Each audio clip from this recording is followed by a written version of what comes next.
So I know I haven't been on here in like 2 weeks. I'm sorry I have missed reporting on the past 2 weeks of TMS, or transcranial magnetic stimulation therapy for depression and anxiety. I was doing great about reporting every single day and updating on my mood for the first like 2 or 3 weeks, and after that, I started back at work again after summer break. I started back at fall semester for my graduate program. I'm taking 3 classes per night, and I'm also working full time as a speech therapist for 2 different schools. And I'm doing the TMS after work, and I also started seeing a psychotherapist. So things kind of started going downhill as far as me being able to keep up with these videos. So I do apologize for that. But I do want to give you guys an update. Today is Friday, September 13th, and today was my 36th treatment. That means I only have 2 treatments left. I was approved for a total of 38 treatments. The TMS technician said that depending on how I feel after treatment, and depending on the doctor's recommendations, the psychiatrist who oversees the whole TMS procedure. Some people do return for what he calls maintenance, like maybe once a month, or they might do like another round of acute TMS treatment if the doctor recommends it and if the insurance approves it. The TMS technician did say that my insurance, which I currently have Anthem, they're usually pretty good about approving like additional treatments. But I don't want to go through a whole nother like acute set of treatments where I have to do what I've been doing for the past like 2 months, where I've been going to the TMS treatment straight after work. It's a half-hour drive, which I have to get a ride to because I don't even drive, so my parents drive me there, and then I'm there for about 45 minutes to an hour, and then a half hour back. So that's like 2 hours of my time that I have been having to commit to do this TMS therapy after working a full-time job. And then after I'm done with TMS, I have to come home because I have my online graduate school and I have classes from 6 to 8. So it's like a huge time commitment. I'm not saying that I wouldn't recommend it. I just, if they do approve me for maintenance, like I would be fine with going in maybe like once or twice a month if that's necessary. Just at this point, I wouldn't do another acute round of treatment. If I were to do another one, I would probably want to do it like during the summer when I'm off from work. But I think I've mentioned in my previous videos that I feel like, aside from my diagnoses, which I already have, which are cerebral palsy, generalized anxiety disorder, ADHD, and major depressive disorder, I feel like my depression gets a lot worse in the winter. And I know there's like a seasonal depression. I know that's like a whole thing. It's not something that I've officially been diagnosed with, but with major depressive disorder, the depressive episodes can be worse, I think, during certain times of year and certain times of the year. And for me, I've definitely noticed a trend over the past few years where when it's getting dark out and around winter time, I start feeling much more down than I usually do. And I know that like winter blues is a thing. I think that's a saying, and I think that's because I'm probably not the only one who tends to feel down when there's less sun out, right? Because it's like a scientific fact that when you don't get exposed to sunlight as often, it can lead to like lower moods and depression sometimes. All of that to say that if I feel like we're nearing November and December and I'm feeling a lot more down than I usually am, that I may request that the insurance, I may request that they look into possibly getting another round, acute round of TMS approved. But as far as my mood, last week I forgot, I think it was Thursday. No, last week on, yeah, I think last week on Thursday, I ran out of my ADHD medication, which is the only medication I'm currently taking, the 26.1 milligrams of asztaryz, which is a stimulant medication. And I've mentioned like a million times in previous videos, if you've been kind of following along, you know that when I don't take my stimulant medication, I feel it right away. My mood, like I crash, and I crash hard, right? And I'm down and depressed for that entire day and subsequent days to come if I don't take the medication, because stimulants are very hard to come off of. But I wanted to mention that I took my last pill, I think last Wednesday, and I forgot to refill it. So on Thursday I did not take it, and I was not feeling as down as I usually was. Like it was affecting me a little. Like I could feel my mood was a little lower than my usual baseline, but nothing like if you go back and you look at my previous videos where I've missed a dose of my stimulant medication, you can tell like I'm really down in the dumps, right? It really affects me. And so I noticed that Thursday that I didn't take it, even though my mood was lower than my usual baseline, I didn't feel like it affected me as much as it usually does, and I think that's a good thing. So yeah, I'm 2 days away from completing my 38 rounds of TMS.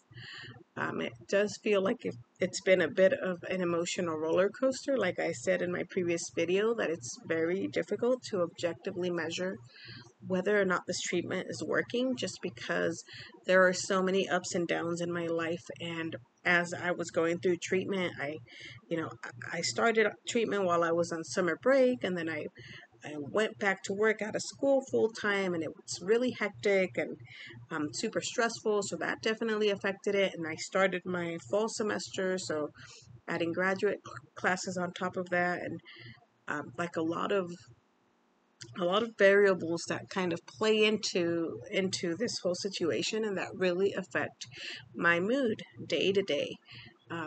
But typically I get kind of depressed on the weekends, and this weekend so far it hasn't been too bad. Today is Friday, but it's worth mentioning that I am in Southern California. I'm about 10 miles east from the line fire. I don't know if you guys have heard that there have been a bunch of wildfires out here in California, which is pretty typical. It happens every year, really, but not as bad as it's been this past week. And because of the fire and everything going on and the air quality being pretty bad, my school district that I work for, which is its own independent district because it's a charter. I work for 2 charter schools, and they're under the same district, so they're pretty much independent. They decided to shut down.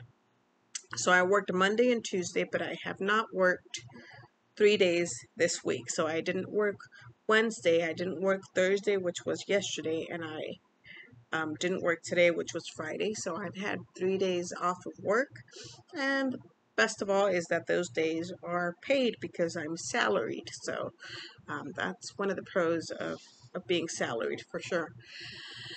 And I think that because I've had those 3 days off to kind of unwind, that I'm probably in a better mood than I typically am. So really taking that into account as well.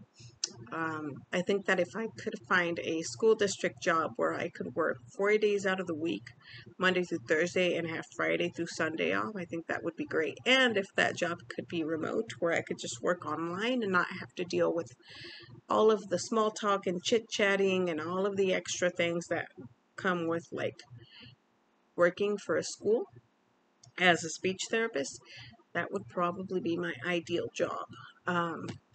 Because I'm very much introverted, I'm very anxious, I have social anxiety, and I have mentioned this in previous videos. I feel like working full-time as a speech therapist takes a lot out of me. Although I love what I do, it's a lot of interaction, and my days are pretty hectic most days. Um, and it's a quick road to burnout, really, for someone who's as introverted and socially anxious as I am, to not really have much downtime during the week, because I'm constantly going and going, either in therapy groups, providing speech therapy, writing IEP reports, or in IEP meetings, talking to parents and meeting with admin and the school psychologist and teachers, and just a whole mess of things. Would I recommend the job as a speech therapist if you're introverted? If you're passionate about it, yes. If it's what you want to do, go for it. But I think that after this school year, after the school year, I have to do a full-time internship elsewhere for free, for a whole other school year. And after that, I think I'm gonna look for a part-time or full-time. If it's full-time, I want it to be remote so that I can work from home. If it's in person, I would want it to be part-time, because I feel like I need a lot of downtime. And I'm not getting enough of that right now, which tends to really drain me. But anyway, I'm getting sidetracked. ADHD, inattentive ADHD at its finest. I also wanted to mention that I mentioned in a previous video that I started seeing a therapist, and that although I do feel like I connected with her, she only has availability really early in the morning. So I was seeing her like at 6 in the morning, like before I had to go to work, and that just it was a bit of a time crunch, and it wasn't working for me. So unfortunately, I had to let her go, and I found a new therapist who works on Saturdays. So I saw her for the first time last Saturday. She is a little bit different from the usual therapist that I've worked with in the past, because a lot of them focus on like CBT and talk therapy and all these other modalities, whereas this therapist is a somatic sensory experience therapist, a somatic therapist, which I think it just means that she really focuses on helping the patient release, like she calls it, like she says that trauma, or it's just like energy, essentially just negative energy that we have stored in the body that wants to leave, right? And she is like a therapist, and somatic experiencing is something that I kind of have been looking into, because I have noticed that when I've worked with therapists who specialize on things like cognitive behavioral therapy, and it's a lot of talk therapy, which is great, but a lot of times they'll ask me, oh, so you were feeling anxious. What thoughts were popping into your head as you were feeling anxious? What thoughts were you having that were making you feel that way? And a lot of it for me, it's just feelings. It really feels like it's just trauma trapped in the body, like they're just memories, but in the physical form, right? Like trauma that comes back as sensations and not so much as thoughts.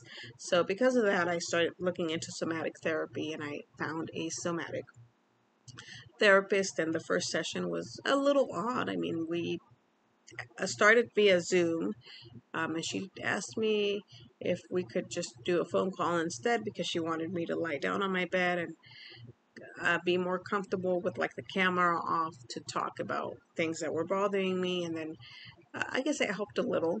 And as I started kind of bringing up how I was bullied a whole lot when I was a kid because of my CP, I started crying, right? So releasing some of that emotion. And she was like, well, focus on where you're feeling it in your body and breathe into it. And then you're going to let yourself cry, but really let it go, right? Feel what you're feeling, but let it go. And then like shake like your arms and like tilt your head back. And where are you feeling it? And it was like this whole physical sensory feeling thing. So it's definitely different from other like therapy methods that I've tried. But I figured it was worth a shot, and I did feel relieved. I felt a little better after our first session, and part of that could just be because I cried, and I think I tend to feel better after I cry anyway. I don't know if like the shaking of my hands and like tilting my neck back and doing all these things that she was asking me to do to release some of that pent up um, trauma. I don't know if that really played a part in it, but I'm gonna continue to see her and kind of see where this goes. So that's another thing I wanted to mention, that I'm doing like somatic therapy now. What else? Am I missing anything? I my ADHD has been out of whack. Um, I think I'm just overwhelmed because last year I had about, I want to say 45 kids on my caseload, and this year I have a little over 60 kids, um, and it's just a lot to manage, and I really suck at organizing things and prioritizing what needs to be done first. And there are some training videos that every school employee has to finish, like prior to like by the end of August, right? So I want to say we started work like the last week of July, like the 29th. So really I had the entire month to work on those videos, but at the same time I was in meetings and I was giving therapy and I was trying to keep up with report writing and trying to keep up with school, and so I had very little downtime and I didn't prioritize finishing those videos. And it was like August 31st.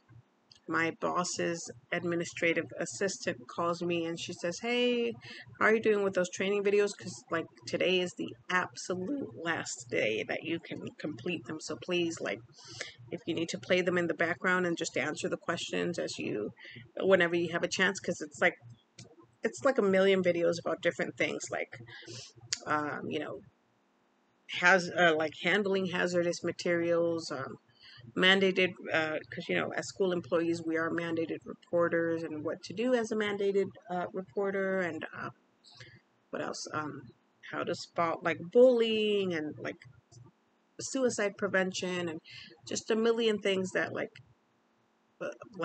million trainings that we have to go through. And after each video we have to answer a set of questions and pass each of the little knowledge quizzes with like 80%. So it takes a couple of hours, and so she called me like on the 31st, I want to say, and I was like, okay, I'll do what I can, and then I had an IEP meeting at 2:30, and because I have the family leave approved for my TMS sessions, I'm approved to leave at 3:15, whereas usually my workday would end at 4. I work from 7:30 to 4, but I've been approved for these past 2 months to leave by 3:15 so I could get to my TMS session by 4 p.m. I had the IEP meeting at 2:30. I went in, and as usual, it wasn't just me. It was the school psychologist, the student's parent, the special education teacher, one of the general education teachers, and it was me, the speech therapist. And I just so happened to be the only person there who spoke Spanish. And the parent was, and we also had an administrator, and the parent was Spanish speaking only. So once I was done with saying my piece about how the child did in the speech and language assessment, and the fact that he was going to continue to qualify for services based on the results of the assessment, and I went over my goals, um, I was going to try to excuse myself because I wanted to have a little bit of extra time to do some of the videos and then just head to the TMS center. But because I was the only Spanish speaking person there, the school psychologist had me translate her report, albeit she did really simplify it for me in ways that I could translate, because even though I am bilingual, IEP terminology is not something that I use on a regular basis in Spanish. And a lot of these meetings, right, there's like terminology that you just don't use in your everyday life, even if you are bilingual. And so she would kind of like chunk it down for me, and I would translate to parent, translate what parent would say back to the school psychologist, and then I had to translate the report for the like the special education teacher, and it was just a whole lot of translating, which was I'm happy that I was able to do, because I was I was a child on an individualized education plan. I was on an IEP plan growing up because of my cerebral palsy, and my parents were immigrants, Spanish speaking only, and I remember how overwhelming that whole process was for them, and so that's part of why I do this, right? Because I have been on the other side, the receiving side of the IEP meeting. But at the same time, I was also in a bit of a time crunch, and I had to finish up the training videos. Plus, I had to get to my TMS training thing. Like, I was supposed to be out of there by 3:15. It was 3:25, and I was still translating. And I just had to say, "I'm sorry, but I have to get to an appointment. I really have to go." School psychologist said, "Oh, no worries. We understand. Just tell mom if you can that we're going to try to find somebody else to translate." I really feel like they need a district translator. I feel like regular districts have a district translator, and for some reason we don't. I don't know if that's like a budget problem or what, but like there are district translators who are specially trained to translate IEP meetings, and like that is their job, and we need one of those, because translating is not my specialty. I can do it, but um, it takes a while, and I don't translate it as well as I know that somebody else who was actually, trained to do it would be able to translate. So that was kind of nerve-wracking, because I wasn't really expecting to be asked to translate during the meeting. Like, they just kind of sprung it on me and like, "Can you, since you're here, translate for us?" And I'm just like, I felt like I couldn't really say no. So I did what I could. So yeah, like a lot of times working for the schools and working in the special education department, and being bilingual, a lot of it requires you to think on your feet, which have never been good at, and I feel like that just amps up my anxiety times 100, because I never know what to expect when I meet with a parent, when I walk into an IEP meeting, when I have to call parents to introduce myself. Anyway, so I ran out of there to make it to my TMS appointment on time, but of course I did not have time to finish my training videos, because after my TMS appointment I had to come back home and log into my Zoom class for 2 hours, and I was done by 8, but I was exhausted. I was beat. Like, after 8 o'clock, I literally like was dead asleep. And then I woke up in the morning in a bit of a panic, because I realized, crap, I didn't finish the videos. Um, and sure enough, I get a call. On Was it Saturday, or was it no? Actually, it was Friday before the meeting that my boss called me, because the day before that was when his assistant called me to tell me to finish the videos, and I did not finish it. So it was Friday before the meeting that my boss had called me, and to ask me about how the training videos were coming along, and I was in a bit of a panic, because I was like, "I'm so sorry, I have just been buried in paperwork and meetings, and I haven't had the time." He did not sound happy about it. He was just like, "Just keep me posted, because we do have to submit a report to HR," is basically what he said, which I'm assuming they had to tell HR why I hadn't finished the videos. And that was the day of the meeting. And then I still didn't finish the freaking training videos. And I had to have the meeting, went to the TMS, came back home, fell asleep. That was Friday. And Saturday he texts me again and he says, don't forget to do your training videos, please. I will be following up for I expect a completion report. I'll be following up at 7:30 a.m. on Monday, which sounded very much like you need to get those done ASAP, right? Which I get it. They were probably, HR was probably on him about me not finishing the videos, and consequently he was on me about not finishing the videos. But I really feel like, and I'm sure speech therapists are the only ones who feel this way. I feel like every school employee in general, teachers, school psychologists, counselors, we are all stretched so thin with the amount of work that they expect us to get done in an 8-hour day that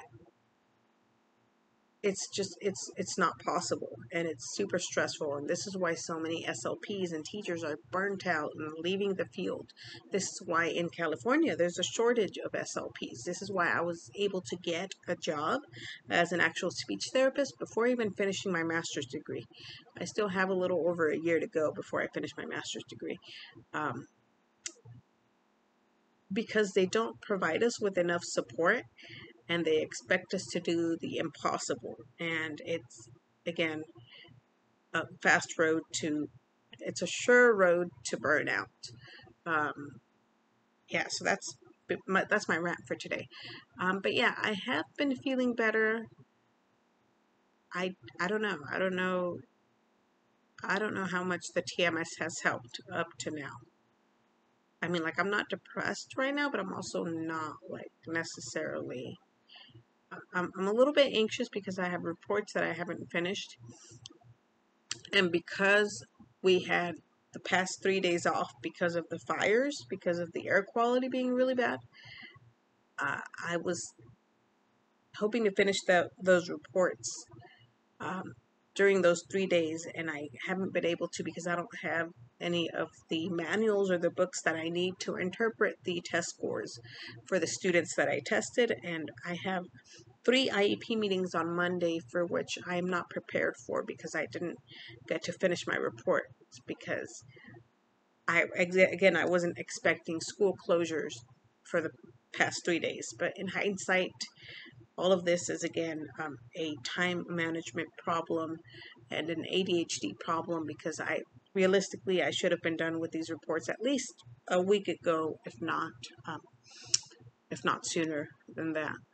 But now I'm stuck in a pickle because I don't have the booklets or the manuals that I need to interpret the scores, to write up the reports before my meetings on Monday.